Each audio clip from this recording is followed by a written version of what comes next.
Welcome back again बच्चों। तो पिछले वीडियो लेक्चर में हम लोग इस चैप्टर को ख़त्म करने की कगार पे थे और आज मैं इस चैप्टर को फाइनली आप लोगों के सामने ख़त्म कर दूंगी और इसके बाद इस चैप्टर का आएगा क्वेश्चन आंसर। ठीक है। सो आज का लास्ट टॉपिक क्या है? लास्ट टॉपिक चैप्टर का क्या है? कौन सा चैप्टर चल रहा था? Crop production and it's management. और आज उसका है लास्ट टॉपिक जो कि है क्रॉप इम्प्रूवमेंट। हम लोग पूरा का पूरा क्रॉप बना के रेडी कर चुके हैं, उसको स्टोर कर लिए, उसको हार्वेस्ट कर लिए, फील्ड को प्लॉ कर लिए, सब कुछ कर लिए।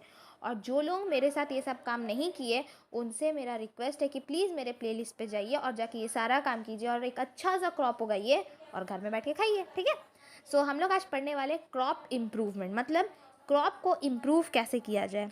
समय बीतता है, दौर बीतता है, समय जाता है, दौर भी जाता है, पर क्या हम लोग को पुराना चीज़ पसंद आता है? नहीं, हमेशा पुराना चीज़ हम लोग को पसंद नहीं आता है। तो वैसे ही क्रॉप भी क्यों पुराना रहे, उसको भी बीच बीच में इम्प्रूवमेंट करना ज़रूरी है ना। ठीक है। क्रॉप इम्प्रूवमेंट इसलिए ज़रूरी नहीं है कि क्रॉप पुराना है, नया है, इसलिए ज़रूरी नहीं है। क्रॉप इम्प्रूवमेंट इसलिए ज़रूरी है, क्रॉप को इम्प्रूव करना इसलिए ज़रूरी है क्योंकि हम लोग का जो पॉपुलेशन है वो डे बाय डे बढ़ते ही जा रहा है, बढ़ते ही जा रहा है। पॉपुलेशन बढ़ते ही जा रहा है, पर जो हम लोग के पास फील्ड है वो तो अभी भी लिमिटेड ही है ना, जितना पहला था उतना ही है। तो इसलिए हम लोग को देखना है कि उतना ही फील्ड में अब ज़्यादा से ज़्यादा क्रॉप कैसे उगाया जाए। ठीक है। सो इस चीज़ को लेके आए हम लोग के पास हम लोग के बहुत ही महान वैज्ञानिक, बहुत ही महान साइंटिस्ट जो कि थे MS स्वामीनाथन, जिसका नाम आप लोगों का बुक में नहीं है। और उससे भी पहले MS स्वामीनाथन जो थे उससे भी पहले एक और साइंटिस्ट लेके आए थे जिसका नाम था आई एम नॉट रिकॉलिंग। हाँ, सो उनका नाम क्या था? Norman Borlaug. वो जो साइंटिस्ट थे वो पूरा वर्ल्ड वाइड लेके आए थे ग्रीन रिवॉल्यूशन। ठीक है। और जो MS स्वामीनाथन थे वो ग्रीन रिवॉल्यूशन को हम लोग के इंडिया में लेके आए थे। ठीक है। आप लोगों को इतना पढ़ना नहीं है ये नॉर्मन बोरलॉग के बारे में और MS स्वामीनाथन के बारे में, ये तो जस्ट मैं आप लोग को आइडिया के लिए बता रही हूँ कि ये जो ग्रीन रिवॉल्यूशन, जिसको हिंदी में हरित क्रांति बोला जाता है, ये ऑल ओवर वर्ल्ड में नॉर्मन बोरलॉग के द्वारा लाया गया था and in India it was brought by MS Swaminathan. ठीक है। सो ये ग्रीन रिवॉल्यूशन है क्या? ग्रीन रिवॉल्यूशन मतलब एक ऐसा रिवॉल्यूशन, एक ऐसा क्रांति जो हरा हरा था। हरा हरा था मतलब क्या सब हरा हरा बन के आया था? नहीं, ये हरा हरा क्रांति किसके लिए था? हरा किस चीज़ को दिखाता है हमारे इंडिया में? हरियाली को। हरियाली मीन्स क्रॉप्स। तो ये जो ग्रीन रिवॉल्यूशन आया था ना, ये 1960 में आया था। क्यों आया था? क्योंकि उस समय MS स्वामीनाथन और नॉर्मन बोरलॉग को ये पता चल गया था कि इतना ज़्यादा जो भूखमरी हो रहा है, जो हंगर हो रहा है, इसको रोकने का एक ही तरीका है कि ज़्यादा से ज़्यादा क्रॉप्स उगाया जाए। ठीक है।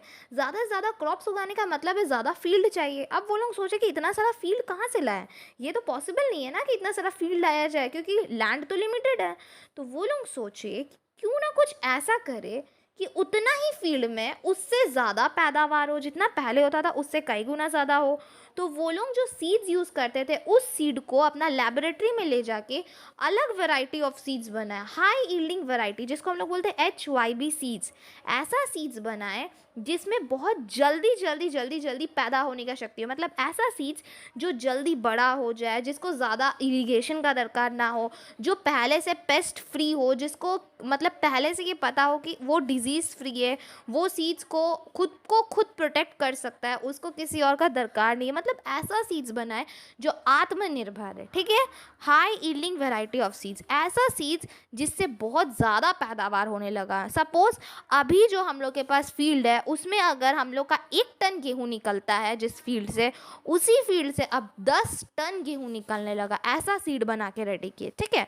ये जो high yielding variety of seeds था ये बहुत ही कारगर साबित हुआ। हाँ, ये बात सच है कि ग्रीन रिवॉल्यूशन का फ़ायदा बहुत सारा हुआ तो नुकसान भी बहुत सारा हुआ। जैसे कि इसका नुकसान हुआ कि इसका फ़ायदा खाली वही लोगों को मिला जो किसान पहले से अमीर थे, और जो किसान पहले से गरीब थे वो लोग और गरीब हो गए क्योंकि high yielding variety of seeds खरीदने के लिए पैसा भी बहुत चाहिए था। किसान लोग तो पहले से गरीब थे तो और कहाँ से पैसा आते हैं। और जो किसान लोग अमीर था जैसे कि गुजरात का, पंजाब का, ये लोग किसान लोग आज भी अमीर है। क्यों? क्योंकि ये लोग पहले से अमीर चलते ही आ रहा है। ये लोग उस समय ग्रीन रिवॉल्यूशन का पूरा फ़ायदा उठाया था। ठीक है। तो अभी हम लोग को उतना ग्रीन रिवॉल्यूशन को डीप में जानना नहीं है, मैं तो ये जस्ट आप लोगों को नॉलेज के लिए बता रही हूँ। यहाँ मुझे आप लोगों को बताना है कि क्रॉप इम्प्रूवमेंट क्यों ज़रूरी है। क्रॉप इम्प्रूवमेंट कभी किया गया था? तो हाँ, किया गया था 1960 में ग्रीन रिवॉल्यूशन रिवॉल्यूशन करके आया था और इसमें high yielding variety of seeds use हुआ था, ठीक है। High yielding dwarf variety of Mexican wheats were introduced in India. India में high yielding dwarf variety of Mexican wheats, Mexico से लाया गया था मैक्सिकन वीट्स, वो सबको इंडिया में लाया गया था, ठीक है। अब ये जो high yielding variety of seeds है, इसका काम क्या था, ये जैसा कि मैंने बताया इसको पानी भी बहुत कम चाहिए था। अब हम लोग का जो इंडिया है वो मॉनसून टाइप ऑफ क्लाइमेट पे बेस्ड है, ठीक है। तो उस केस में हम लोग को कुछ ऐसा चाहिए जिसको पानी कम दरकार हो और हम लोग को ज़्यादा पैदावार दे। तो ये जो मैक्सिकन वीट का ये जो सीड लाया गया था, high yielding variety of seeds, इसको ज़्यादा पानी का दरकार नहीं था, साथ ही साथ ये अपने आप को कीड़ा मकोड़ा से भी अच्छा से बचा सकता था, जिससे हम लोग का फर्टिलाइज़र का और पेस्टिसाइड का खर्चा बचा।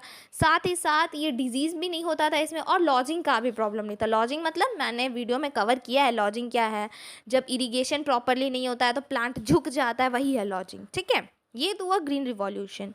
और क्या तरीका है क्रॉप को इम्प्रूव करने का, दूसरा तरीका है हाइब्रिडाइजेशन से। हाइब्रिडाइजेशन मतलब क्या होता है, सपोज कीजिए हम लोग के पास दो पौधा है, ऐसे नहीं, ऐसे समझते हैं कि घर के बाहर में दो ठो पेड़ है, ठीक है। एक पेड़ है जिसमें आम बहुत बड़ा बड़ा आता है पर वो आम खट्टा होता है, बड़ा आता है पर खट्टा होता है, और दूसरा पेड़ है जिसमें आम तो छोटा आता है पर बहुत लजीज होता है, बहुत मीठा।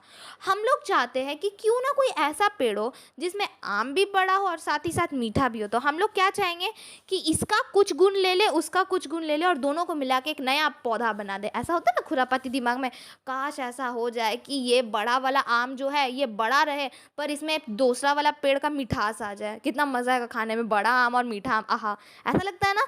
तो यही खुरापाती दिमाग साइंटिस्ट लोगों का दिमाग में भी आया, ठीक है। साइंटिस्ट लोग सोचा क्यों ना हम लोग भी ऐसा करें, बच्चा लोगों का दिमाग को यूज़ करके, कि ये जो बड़ा वाला आम है और ये जो मीठा वाला आम है, दोनों को मिला के एक ऐसा आम बनाया जाए जो मीठा भी हो और बड़ा भी हो। तो यही प्रोसेस है हाइब्रिडाइजेशन। समझ में आया? आई थिंक आप लोगों को अच्छे समझ में आ गया होगा। हाइब्रिडाइजेशन मतलब क्या होता है, दो प्लांट को क्रॉस ब्रीड करना, मतलब इसका कुछ अच्छा ही ले लेना, उसका कुछ अच्छा ही ले लेना, और दोनों को मिला के एक नया ही पौधा बना देना, ठीक है। अब हाइब्रिडाइजेशन का अलग अलग टेक्निक है। किसी किसी केस में हम लोग को लेबोरेटरी जाके नया बीज बनाना पड़ता है, किसी किसी केस में हम लोग को कुछ नहीं, खाली स्टेम कटिंग करके हम लोग लगा सकते हैं। जैसे कि रोज़ प्लांट बहुत ही अच्छा एग्जांपल है, रोज़ प्लांट का स्टेम कटिंग करके हम लोग किसी और दूसरा पे लगा देंगे तो वो हाइब्रिडाइजेशन हो जाएगा।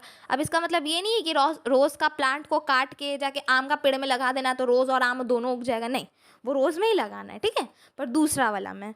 तो हाइब्रिडाइजेशन का मतलब क्या होता है, दो प्लांट को क्रॉस ब्रीड कराना, ठीक है, दोनों को मिला के एक नया ही गैमेट का फॉर्मेशन कर देना।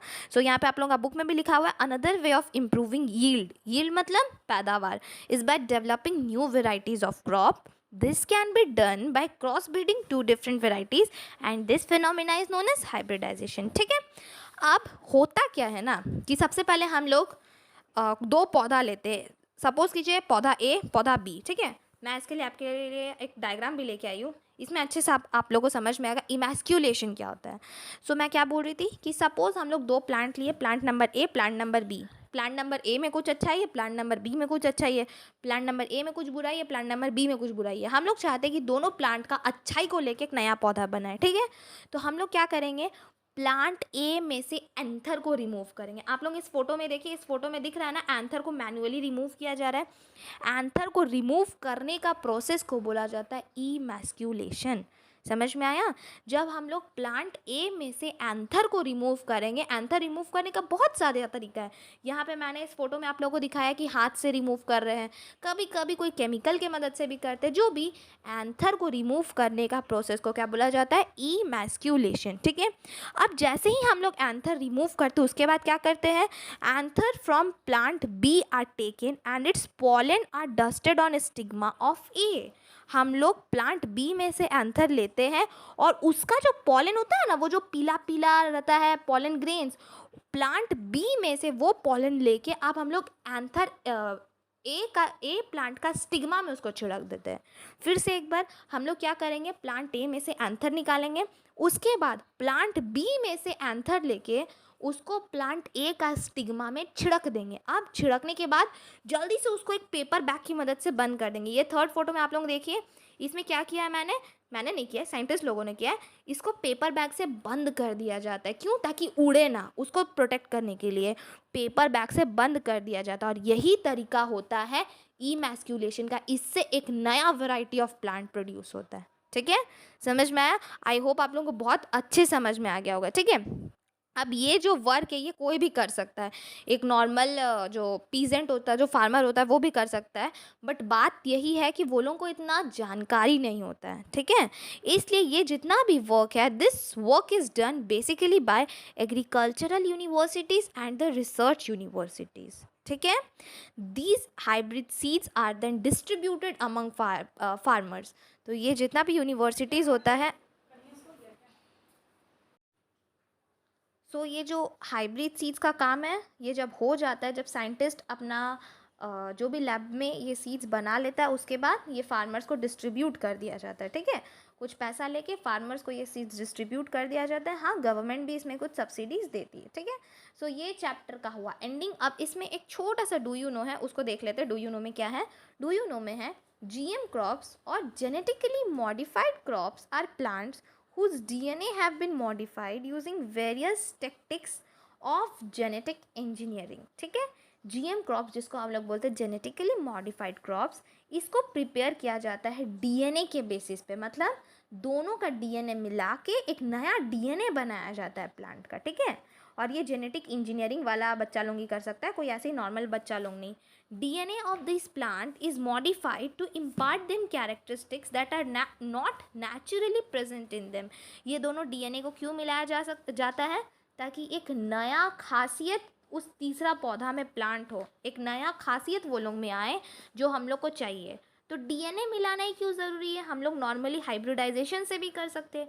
DNA मिलाना इसलिए ज़रूरी है ताकि फ्यूचर दर फ्यूचर ये काम खुद ब खुद होते रहे। अगर एक बार हम लोग DNA का मॉलिक्यूल्स चेंज कर दिए तो खुद ब खुद उसके बाद फर्टिलाइजेशन के थ्रू या फिर पॉलिनेशन के थ्रू ये काम अपने आप होते रहेगा, बार बार हम लोग को देखना नहीं पड़ेगा। ठीक है, अब ये करने से क्या फ़ायदा होता है? इसको करने से वही फ़ायदा जो मैंने हाइब्रिडाइजेशन में बताया था कि ये रेजिस्टेंस फ्री रहता है, पेस्ट फ्री रहता है, लंबा ज़िंदगी चलता है और बहुत कुछ, मतलब इससे बहुत सारा फ़ायदा होता है। इरिगेशन वगैरह में भी प्रॉब्लम नहीं होता और भी बहुत कुछ फ़ायदा होता है। ठीक है, आई होप आप लोगों को ये चैप्टर बहुत अच्छे समझ आ गया होगा। और अगर कोई भी डाउट हो इस चैप्टर के रिगार्डिंग तो आप लोगों को पता ही है ना क्या करना है, कमेंट सेक्शन पे कमेंट करके बेझिझक पूछिए और अपने सभी दोस्तों के साथ ज़रूर से शेयर कीजिए। ठीक है, आगे मैं मूव करती हूँ कीवर्ड्स में। 2-3 तो कीवर्ड्स मैं कवर कर देती हूँ, उसके बाद नेक्स्ट वीडियो लेक्चर में सारे कीवर्ड्स को और फिल इन द ब्लैंक्स को मैं लूँगी। तो सबसे पहला कीवर्ड है एग्रीकल्चर। एग्रीकल्चर क्या होता है? Practice of cultivating land for growing crops. ठीक है, मैंने इसको बहुत अच्छे से ये सबको कवर किया है।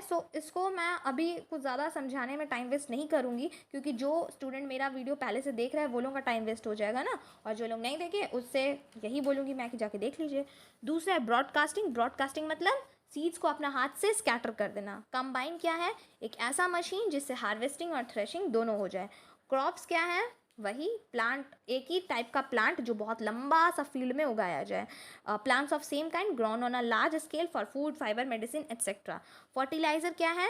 केमिकल सब्सटेंस जिसमें न्यूट्रिएंट्स का कंटेंट बहुत ज़्यादा हो, उसको हम लोग मिट्टी में मिलाते हैं। क्यों? For the better plant growth.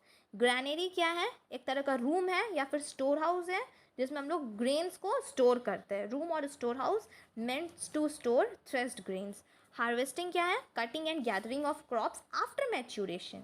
ठीक है, हाइब्रिडाइजेशन क्या है? अभी अभी मैंने बताया, process of crossing two genetically different individuals to obtain a new individual that is hybrid exhibiting desirable characteristics.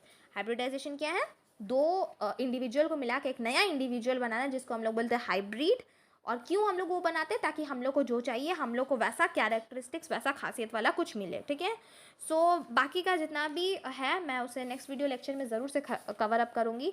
ये वीडियो ज़्यादा लंबा नहीं करते हुए ये चैप्टर को मैं यहीं ख़त्म करती हूँ।